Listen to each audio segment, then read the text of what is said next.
Hello everyone, we are here today to listen to a song on Vincent van Gogh.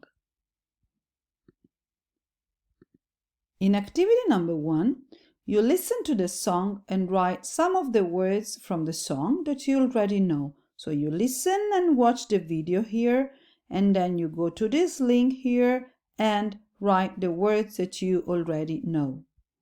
In activity number 2, you listen again and you can do the activity while you listen. You click here like this, and as you can see, a game, a song, an exercise appears to you, and you write the words in these gaps, in these boxes.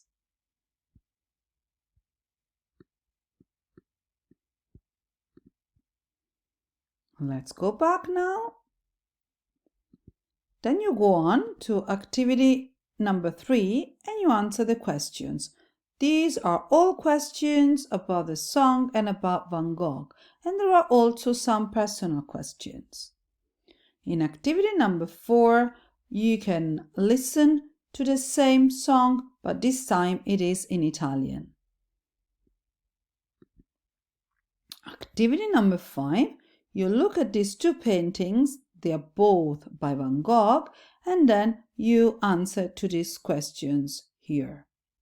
So I hope you like this activity and talk to you soon. Bye bye.